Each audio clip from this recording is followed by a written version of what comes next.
आगसकर कुटुंबाची कन्या आणि स्थायी मात्रे यांना न्याय मिळवण्याकरिता पूर्व सर्वजण चालत चालत आले। एकच मी सांगू इच्छितो की याच्या पुढे जसं आपण रस्त्यावर उतरले, आपली लेकराला आई वडील एवढा शिकवतात आणि खुशी खुशी लग्न करतात, तुमची ताकद बघून तुम्ही रस्त्यावर उतरले, त्यांना विश्वास निर्माण होईल की याच्या पुढेची घटना घडणार। दुसरा, सासरवाडीचे लोक जे अन्याय करतात त्यांना पण त्याचं पण एक जरक बसेल की जर अन्याय केला तर लोक रस्त्यावर उतरतील। हा मोठा काम आपण जो केला, पहिला तुम्ही आपले आभार मानतो।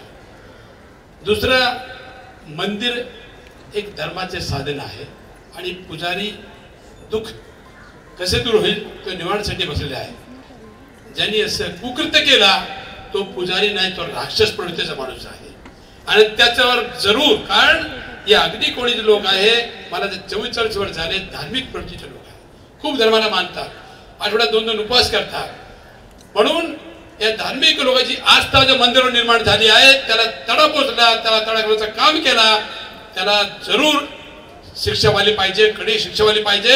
याच्यामुळे संदेश पुरा महाराष्ट्रात जाईल, पुरा देशात जाईल। मी माझ्या पक्षाच्या वतीने, माझ्या कुटुंबाच्या वतीने अक्षताईंना मी श्रद्धांजली वाहतो आणि याच्यासाठी जेवढा शक्य असेल माझे त्यांना मनाधनापासून मी आश्वासन देतो, या सत्ता असो नसो, सत्ताधारी सोबत सुद्धा राहून कुठल्या राजकारण करता मी धन्यवाद देणार। ओम शांती।